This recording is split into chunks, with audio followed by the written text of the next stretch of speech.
ሰላም ሰላም ሰላም ሰላም በመላው ዓለም የምትገኙ ኢትዮጵያውያን እንዴት ናችሁ? ሰላም ናችሁ ወይ?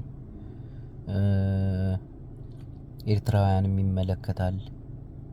ስለ ሰላማችሁ እንጨነቃለን። እናንተ ኤርትራውያን ምንም ኢትዮጵያውያን ብትሆኑም ከ30 ዓመት በፊት አገር ነን ብላችሁ ፓስፖርት ብትይዙ እነሆ ኢትዮጵያውያን ናችሁና ሰላም ኢትዮጵያውያን ስትባሉ ሰላም ብላችሁ ብትመልሱ መልካም ነው። እውነት ነው። እኔ ይሄ አብይ አህመድ የተባለ ሰውዬ እኔ ግራ እያጋባኝ ነው። እናንተ ሰዎች እናንተንስ ግራ እያጋባችሁ ነው? እያምታታችሁ ነው?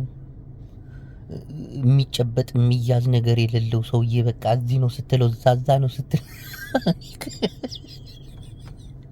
አስማተኛ የሆነ ሰውዬ እንደዚህ አይነት መሪ አጋጥሞን አያውቅም። እኛ ኢትዮጵያውያን አደነዘዘን እኮ አፈዘዘን እኮ። ምን አስነክቶን ነው እናንተ ሰዎች?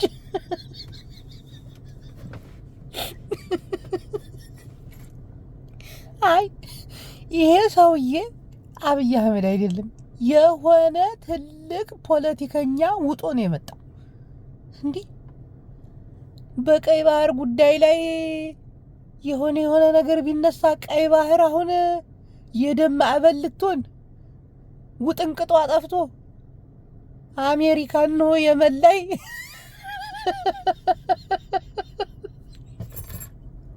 አደገኛ ጦርነት ጀመረች።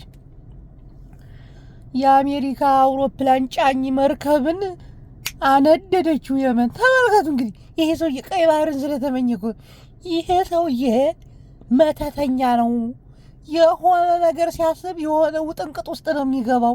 ይሄ ሰውዬ ታለም ጋር ያነካካናል። ቀይ ባህርን በተመኘ በ3ኛው ወር ቀይ ባህር የጦርነት ቀጠና ሆኖ ቁጭ አላለም። ሰዎች እነ አሜሪካ እነ የመን እነ ኢራን እኮ ናቸው አሁን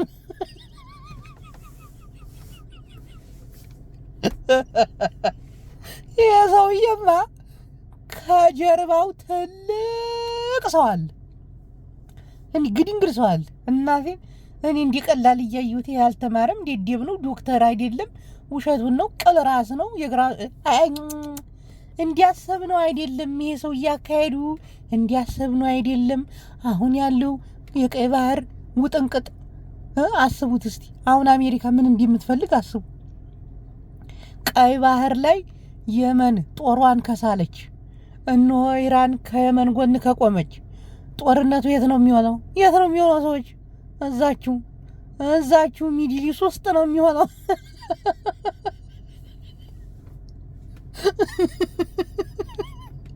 እዚህ የምኖርበትም ሀገር ላይ ኦራ አደገኛ ነው ይሄ ነገር። ከአሜሪካ ብልጥ አይደለች። ምንድን ነው የምታስበው? ሶማሌና የመንን የሚያመሳሰላቸው ነገር አለ። ሶማሌ ባለጌዎች ናቸው። ለሞት እንዲሁ ቅንጣት እንዲሁ ምንም አይመስላቸው። በቃ መፈንዲያት ነው። ይህን የአሜሪካ ሰራዊት ልም ስልቅጥ አድርገው ከበሉት በኋላ አሜሪካ መጀመሪያ ጦሯን ጥላ የፈረጠጠችበት ሀገር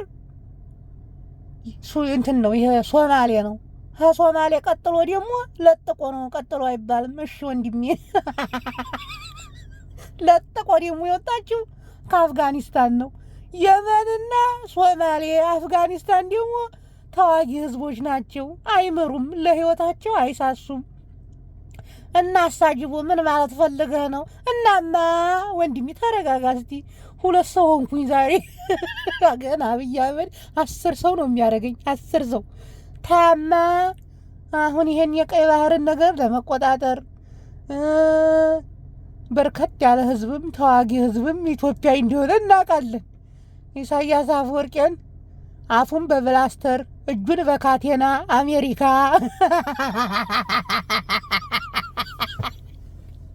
አብይ አህመድ የተባለውን ሰፊ ህዝብ የሚመራውን ቀይ ባህሩን ከሰጠችው በኋላ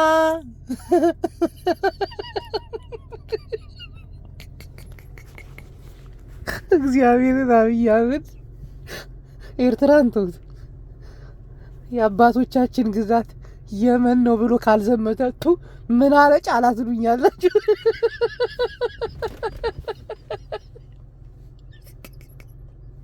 ሰውዬው የተረገመ ነው። ይሄ ፖለቲካ ኢንፎርሜሽን እና ኢንተርናሽናሉ ገብቶታል። እኔ ታሁን በላይ አብይዬ አገር መግባት እፈልጋለሁ። አንተ እንዲሆንክ እኔ እንዲያሰብኳቸው አንድ ጮማ ራስ ደደብ ፖለቲካ የማይችሉ አገር መሪዎች እንደዛ ስቤህ እኮ ነው። እንደዚህ መልቲና ሙተረዝም መሆንን መቻውቂያ አባቴዋ ኧረ ይቅር በለኝ እኔ ጌታ።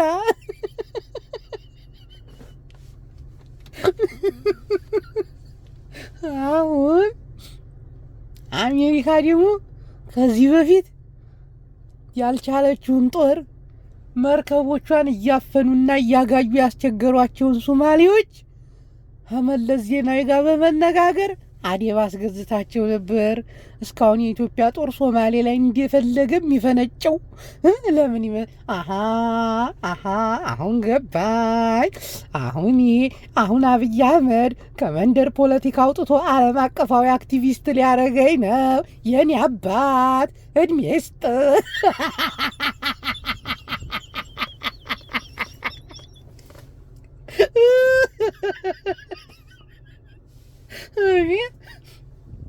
አብይ አህመድ ፋኖን ማሸነፍ አቅቶታል።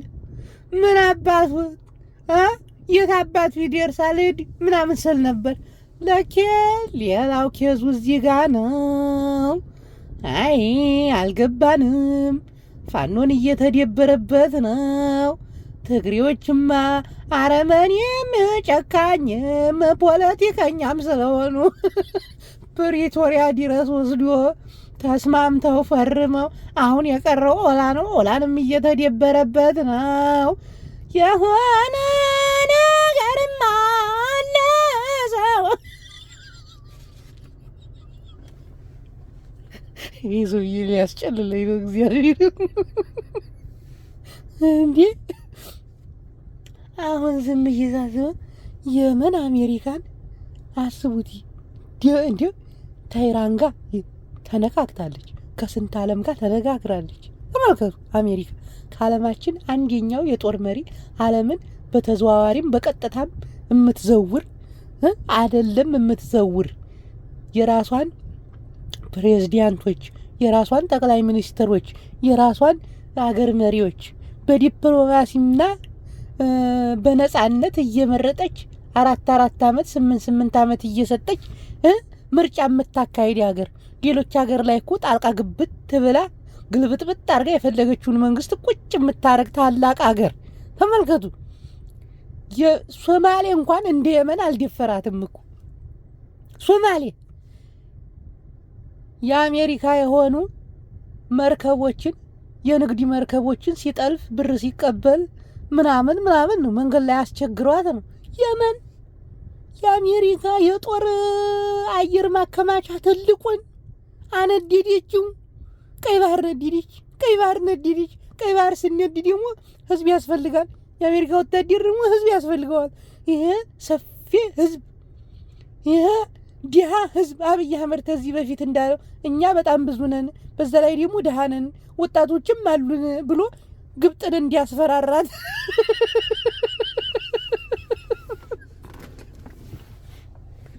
አሜሪካ የምትፈልገው እሱን አይደል? ከዛ ምን ይባላል አሁን ይሄ ኢሳያስ አፈወርቂ የተባለውን ጋንግሪ ቀስ ብሎ ያስወግዱትና ታላ አብይ አህመድ የተባለውን በቀይ ባህር በኩል ጭንቅላቱን ብቅ ያደርጋል። የቀይ ባህር እንግዲህ ባህርተኞችን ከዚህ በፊት እያሰለጠንኩ ነው ሲል የት አባቱ ነው የሚያሰለጥናቸው? የሰውዬ የት ነው? ጣና ሐይቅ ላይ ነው ወይ ባህር ዳር ላይ ነው ወይ የሚያሰለጥናቸው ስል ነበር። ለክ የሚሰነጥኑት በአሜሪካ ወታደር ጉልበት ነው። ታኋላ ይህን ቀይ ባህር እሱ ከተቆጣጠረው በኋላ እንግዲህ መሳሪያውንም መርከቡንም እንዲሁ አሜሪካ ናት የምታስታጥቀው። እንግዲህ ሶማሌ እንዲያስታገስክልኝ አብይዬ አንተ የመለስ ዜናዊ ምትክ ብላ አብይ አህመድ ጦርነቱን የሚያደርገው መሬት ላይ ሳይሆን ባህር ላይ ነው። እንግዲህ ይቀውጣል። እንግዲህ ያዙ ኤርትራን እንኳን ተዋት። ኤርትራማ እኔ ከምኖርበት ሀገር ጋር አብራ ቀይ ባህርን ለመቆጣጠር ትፈልጋለች ምናምን ሲባል ሰው እንጂ ቤት የለም እንዲህ 100 ሚሊዮን ህዝብ ነው እንጂ ለአሜሪካ የሚያስፈልገው 100 ሚሊዮን ብር ምን ይሰራላታል? የወጣት ኃይል እኮ ነው የሚፈልገው። ኢትዮጵያ እኮ ነው ተቃለድ ያለ እንዲህ በኋላ ላይ ይህን ቀይ ባህር ካረጋጋለት በኋላ አሁን በባህር መሰደድ የለም ካሁን በላይ ይቀርሃል ባህሩን ከተቆጣጠሩት እና ዲየም እነሳዲያ ብርቅዬ ማነው ወዲ ገብሩት አሁን በላይ የለም በባህር መሰደዱ ቀረ። የኢትዮጵያ ሰራዊት አሁን ቀይ ባህርን ሊያርመሰምሰው ነው። እንዲህ ብዛት አለዋ ትቀልዳለህ እንዲህ። የኢትዮጵያ ወጣት እኮ ብዙ እኮ ነው። ቀይ ባህርን ተቆጣጥረሃልና ናጠብቅ ቢባል እኮ አስቡት። ግን ምን ቀይ ባህርን ብቻ ትቀልዳለህ እንዴ? ተላይ እስከታች ነው የሚጠብቀው። ምን ቀይ ባህሩን ሙሉ እሱ ነው የሚጠብቀው። እንደ ሶማሊያ አይደል ፈሰን የገባ ነው። አሁን ባህሩ ላይም ፈሰን እንገባለን። ይሄ ፖለቲካ የኢትዮጵያ ፖለቲካ ከመንደር ወጣ። አሁን ምን አባታችን ሊውጠን ነው? የዓለም ፖለቲካ ደግሞ እውቀትም ንባብም ያስፈልገዋል። እንደ ብሔር ብሔረሰቦች ፖለቲካ ይሄ በዘር ተቧድነን እንደምንሰዳደቡ እኮ አይደለም። እናቅንና እንደምንባባለው አይደለም። አሁን ፖለቲካው ተቀይሯል። አሁን ጨዋታው ሌላ ሆኗል። አብይ አህመድ አንተ በጣም እርኩስ ነው።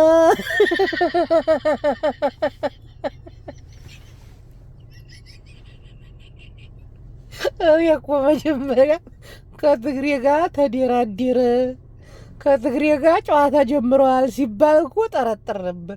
ሲጀምር እኮ የትግራይ ጦርነት የተካሄደው እኮ አብይ አህመድ ብዙ የትግሬ ባለስልጣናቶች ከጀርባው አጅበውት እኮ ነው። አውቃለሁ፣ ይህንንም አውቃለሁ።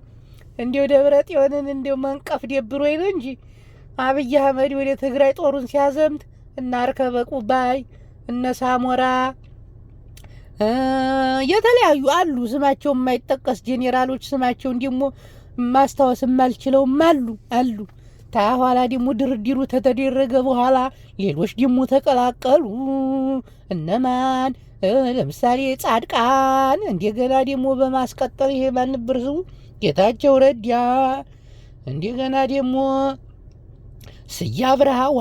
ዋናው የኢትዮጵያን ፖለቲካ በቋንጣ ፍርፍር እየፈተፈተ ለአብይ አህመድ የሚያጎርስ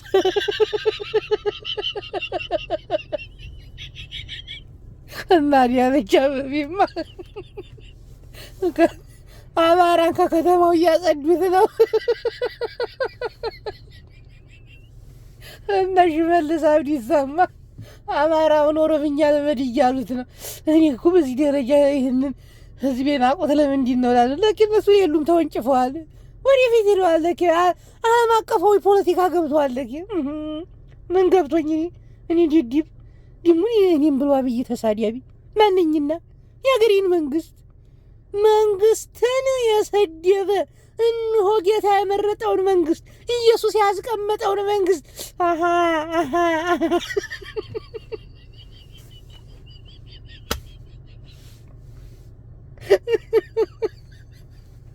እኮ ትግሬዎች ኢሳያስ አፈወርቂን ሲያዘናጉት አይቼ ለኬታ አብይ ጋር ተፈራርመዋል። ገብቶኝ አሁንማ እየገባኝ ነው። ደብረጽዮን ታንተ ጎን ነኝ ብሎ ኢሳያስን ይሸውደዋል። ኢሳያስ እንኳን አሁን በቃ አለቀለት። አሁን የለም በቃ በተለይ የመኑ ከተነሳ በኋላ ነገሩ በቃ ተጨባለቀ። አሁን በቃ ነጫሩን ነው የሚያረው። ትቀልዳል። እንደዛ እኮ የተረገቡ ናቸው። ኢትዮጵያዊ ብቻ ነው የሚያስታግሳቸው። ኢትዮጵያዊም ይቅማል፣ እነሱም ይቅማሉ። እንግዲህ የምርቃናውን ውጤት ብርሃኑ ጁላ መርቀናን ይህን ጦር የምታዘው በየመን በኩል አሁን ጦርነቱ የሚሆነ ትራምፕ እንደሆነ የተረገበ የአሜሪካን ጦር ምናምን አዝምቶ ረቶ በአየርም በሚሳኤልም ያጨናንቃቸዋል። እነሱም አላቸው ከጎረቤት ሀገር የሚያገኙት የሚወነጨፍ ነገር። አሁን በቃ አብይ አህመድ ነው እዚህ ላይ። አሁን በቃ አብይ አህመድ ቤቱን ዘግቶ እልሌና እልሌና ናዬ ከስከሲማ ከሲማ ከዝናሽ ጋር በአንድ ጀንበር ሌሊት ቀይ ባህሩ ወደ ጦርነት ቀጠና ተቀውጦ ቁጭ አለ። ይሄ ሰውዬ መተታም ነው። ይሄ መተታም ነው። ገና እነዛም የተረገሙ ናቸው። አሁን ቀጠናውን ቀወጡት። አሁን አፍሪካ ለአንዴና ለመጨረሻ ጊዜ በአብይ አህመድ እጅ ልትወድቅ ጥቂት ነው የቀራት።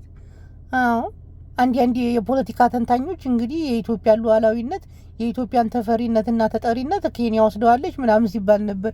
በአሜሪካዎች ለኬንያ ላላቸው ክብር እና እንደዚህ የሚሉ ዝም ብለው ዴዴብ ጋዜጠኞችን ሰሞኑን አይቼ ነበር። አይ የለም የሚያገናኛችን ለአሜሪካዊት ኢትዮጵያዊት። አሁን ችግሩ ያለው ቀይ ባህር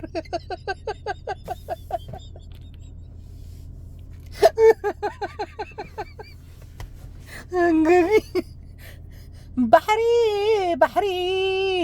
ደም ተከፊል ይቀየ ባህሪ እያለ ሲዘፍን ነበር ኤርትራዊ። አሁን ነው ደም የምትከፍልበት። አሁን ነው ደምህን አብይ አህመድ በብልቃጥ እየቀዳ የሚሸጥልህ።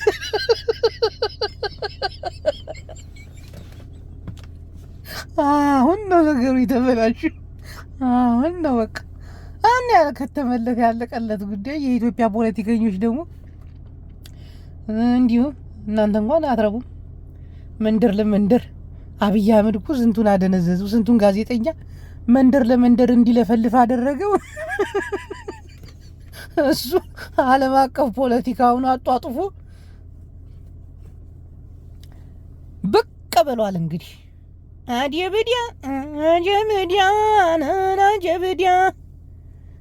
አጀብዲያን ይሄማ የትግሬ ሴራ ነው። አዎ የትግራይ ጥላቻ ከልባቸው ያልወጣላቸው ፖለቲከኞች ፖለቲካ ሲባል ትግሬ ከሌለበት የሚጣፍጥ ያልመሰላቸው።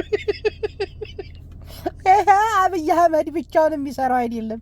ደግሞ ተመቼ ወዲህ ነው ደግሞ ይሄ ሴራው የትግሬ ሴራ እንዲሆነ አውቃለሁ። አዎ የትግሬ ሴራ ነው። ምን አባት አመጣል። ግን ተጋሩ በዚህ አጋጣሚ ማለት ነው ራሳችሁን ዲፌንስ ለማድረግ እንዳትቀርቡ። ትግሬ ምስጥ ነው። አለያይቶናል፣ አጋሎናል ሲሉ አዎ አለያይተናል በፖለቲካ አዎ ምስጥ ነን፣ እባብ ነን። አዎ ምንም አሁን የሚቀየር ነገር የለም። ምንም ኢትዮጵያ ውስጥ አሁን የሚቀየር ነገር የለም። በቃ ሁሉም ነገር አክትሞለት ቂጥ ውስጥ ገብቷል እንዳለ ገነ እንደ በፊቱ በህዝብ እጠላለሁ ምናምን የለም። ቅርጽ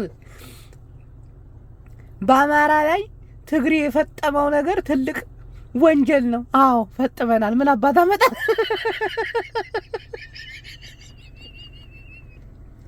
በአማራ ላይ የፖለቲካ ሴራ ትግሬ ሰርቷል። አዎ ሰርተናል። ምን አባት አመጣ።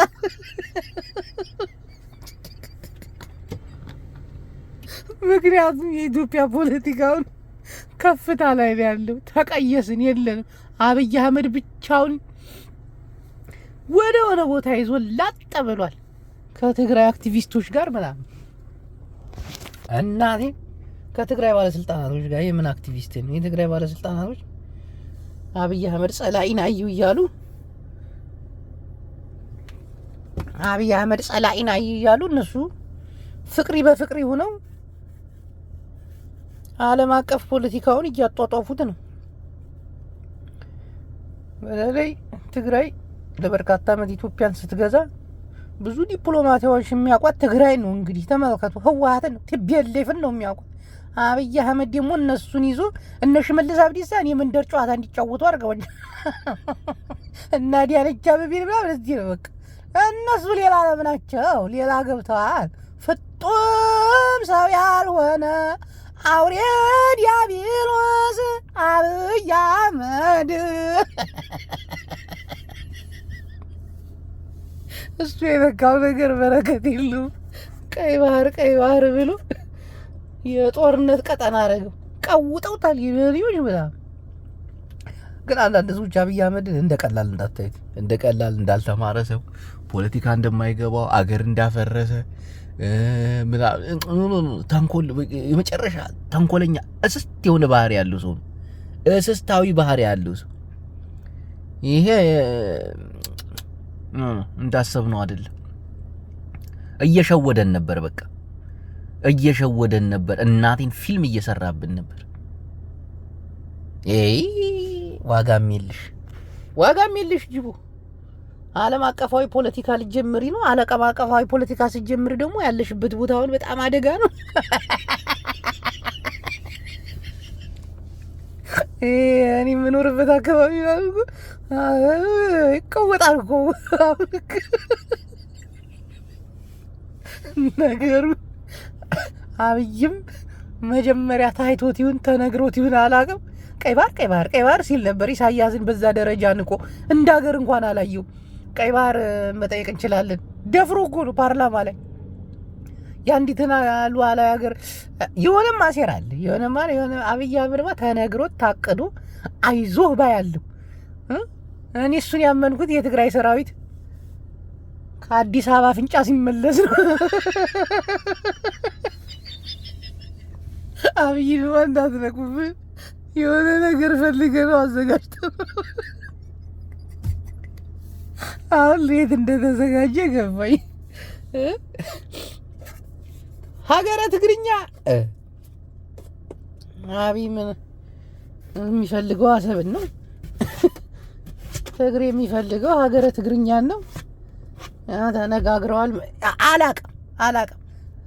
አብይ አህመድ የሀገሪቱ ንጉስ መሆን ይፈልጋል። ለመንገስ ደግሞ ትግሬን ማስገንጠል ከኤርትራ ጋር መቀላቀል ነው።